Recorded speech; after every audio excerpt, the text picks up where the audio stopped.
எல்லாரோட லைஃப்லேயும் அப்படி ஆகணும் இப்படி ஆகணும்னு ஒரு ஆசை இருக்கும். என்னோடய லைஃப்பில் டேரக்டர் ஆகணும்னு நினச்சி சொல்ல வந்த மொதல் ஸ்டோரி சார் இது.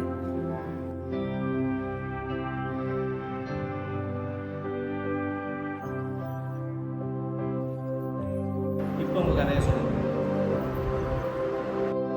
சார். இது வந்து ஒரு ஃபேண்டசி மூவி சார், கற்பனை கலந்த கதை. ஒரு அப்பா ஒரு பையன். ரொம்ப லாங்கலாம் ஷார்ட் அண்ட் ஸ்பீடாக சூப்பராக சார் நம்ம வந்து கதையை வந்து 2010 ஸ்டார்ட் பண்ணுறோம் சார். ஒரு அப்பா ஒரு பையன். அவன் அப்பா வந்து ஒரு மேஜிக் மேன் சார். பையன் வந்து ஒரு 8th ஸ்டாண்டர்ட் படிக்கிற ஒரு பையன் சார். அவனுக்கு வந்து ரொம்ப பிரச்சனை சார். என்னென்னா வாரம் கிரிக்கெட் விளாட போயிடுவான், ஆனாலும் வந்து விளாட மாட்டேங்கிறான். கூட இருக்கவங்க எல்லாருமே திட்டிகிட்டே இருக்காங்க. சண்டே அதுமா பையன் வந்து விளாட அனுப்பிச்சி விட்டு அப்பா வந்து வீட்டில் இருக்காங்க.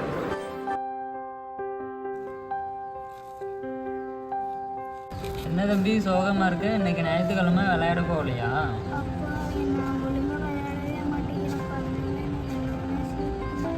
அப்படியே சொன்னால் நான் ஃப்ரெண்ட்ஸு. சரி இப்போ போய் விளையாடு, நல்லா விளையாட வைப்போம்.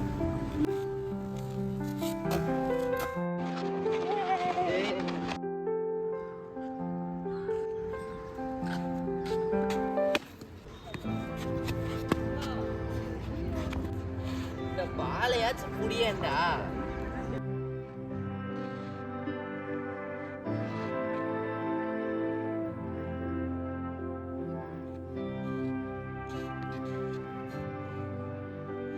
உனக்கு தான் விளையாட தெரியல, வீட்டுக்கு போய்க்க வேண்டாம். உன்னால தானே மேட்ச் தோத்தோம்.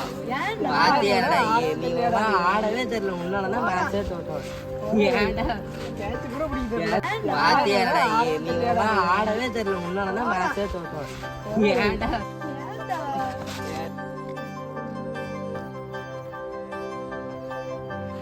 இன்னைக்குன்னு பார்த்து ரொம்ப சொதப்பிட்டான்.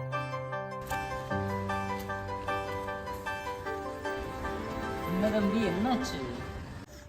அப்பா இன்றைக்கும் அதே தான்ப்பா. யாருமே என்னை சேர்த்திக்கல. எனக்கு கிரிக்கெட் விளையாடவே பிடிக்கல. இவன் வேற அளந்துட்டே இருக்கானே, இவனை சமாளிக்கணுமே. தம்பி, அப்பா உனக்கு ஒரு ஐடியா சொல்லவா? அப்பா ஒரு மேஜிக் மேன் தானே. நான் வேணா உன்னை ஃபியூச்சர் கொண்டு போய் நீ எப்படி கிரிக்கெட் விளையாடுன்னு காட்டவா? நிஜமாலேவாப்பா? ஆமாம் தம்பி. கூட்டிகிட்டு போப்பா, கூட்டிகிட்டு போப்பா. அதுக்கு அப்பா சொல்கிறத ஃபஸ்ட்டு கேட்கணும். உட்காரு, கண்ணு மூடு. இப்போ உனக்கு 18 வயசு, நீ கிரவுண்டில் இருக்க.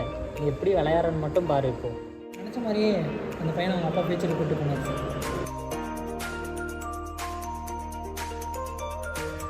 ஹை, நம்ம நினச்ச மாதிரி அப்பா ஃபியூச்சர் கூப்பிட்டு வந்துட்டாரு. Jolly jolly. நம்ம நினச்ச மாதிரி எல்லோரும் இங்கே தான் இருக்காங்க. இப்போவாச்சும் நம்ம நல்லா விளையாண்டுருந்தோம்.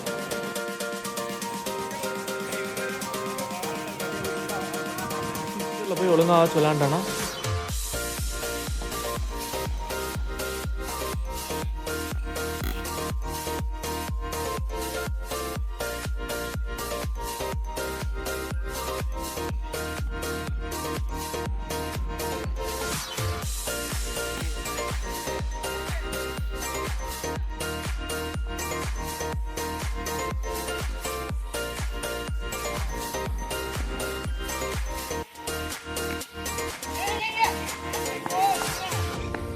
அதான் எல்லாமே நல்லா தான் நடந்துச்சு. இல்லை இதுக்கு மேலே என்ன வேணும்?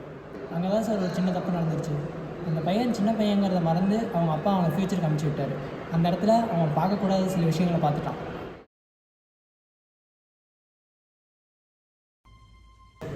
எங்கே தம்பி கண்ணு தோற? இப்போ எப்படி விளையாடுனேன்? அப்பா நான் சூப்பராக விளையாண்டேன்ப்பா. அப்படியா? அப்பா நான் விளையாடுறதை தாண்டி நிறைய பார்த்தேன்ப்பா. அப்படியா? அப்படி என்ன தம்பி பார்த்தேன்?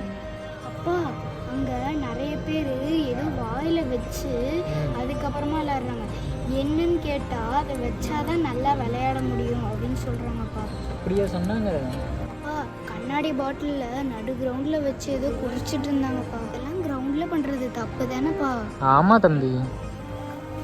இதெல்லாம் தெரிஞ்சுக்கிட்டு தான் நான் அவங்க ஃபியூச்சருக்கு கூப்பிட்டு போனேன். ஆனால் நீ இந்த மாதிரி தப்பெல்லாம் பண்ண மாட்டேன்னு எனக்கு ரொம்ப நம்பிக்கை இருக்குது தம்பி.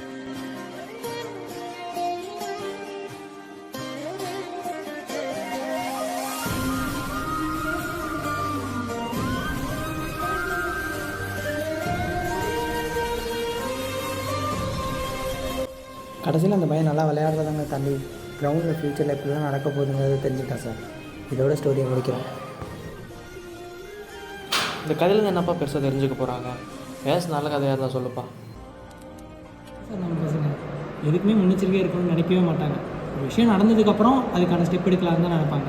முன்னெச்சரிக்கையாக இருக்கிறதுக்கு என்னோடய ஸ்டோரி இருக்கணுமே சார். நீ சொல்கிறதெல்லாம் சரிதான்ப்பா. இதோட நல்ல பெட்டராக கதையாக ஏதாவது சொல்லுவாங்க, அப்போ பண்ணுவோம். கொஞ்ச நாளைக்கு முன்னாடிலாம் கிரவுண்டுங்கிறது விளையாடுற இடத்த தாண்டி எல்லாத்தையும் ஷேர் பண்ணுற இடமா இருந்துச்சு. ஆனால் இப்போ எதையோ ஷேர் பண்ணிக்கிறாங்க. அந்த சின்ன பையனுக்கே தப்பாக தெரிஞ்ச ஒரு விஷயம் மற்றவங்களுக்கு ஏன் தப்பாக தெரியல?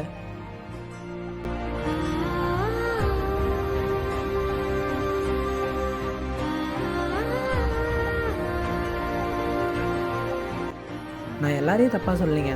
கிரவுண்டுக்கு விளையாட தான் போகிறேன்னு சொல்லிட்டு தப்பான சைடில் ஈடுபடுறவங்கள மட்டும்தான் சொல்லியிருக்கேன். இதனால் அவங்க பேர் கெடுமோ என்னமோ தெரில, ஆனால் கிரவுண்டோட பேர் கெட்டுருங்க. நீங்களே நினச்சி பாருங்களேன், இப்போ இருக்க காலத்தில் ஃபோன் விளையாடாத, வெளியே போய் விளையாடுன்னு நிறைய பேர் சொல்கிறாங்க.